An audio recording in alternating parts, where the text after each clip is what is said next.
Iginiit na Police Regional Office sa Davao na nararapat lang ang dami ng ipinadala nilang pulis sa ilang property ni Pastor Apollo Kibuloy sa Davao City para magsilbi ng arrest warrants.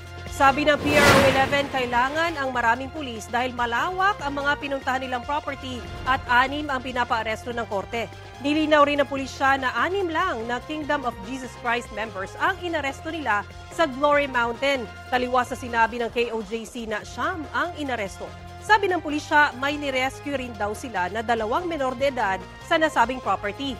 Sumagot ang PRO 11 matapos kondinahin ng KOJC ang anilay labis at overkill na paraan ng pagsisilbi ng arrest warrants.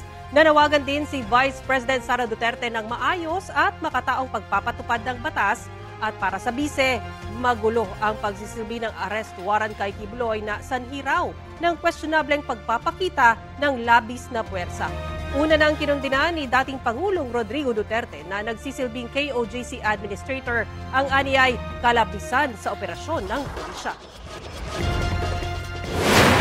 Kapuso, para sa mga maiinit na balita, mag-subscribe sa GMA Integrated News sa YouTube.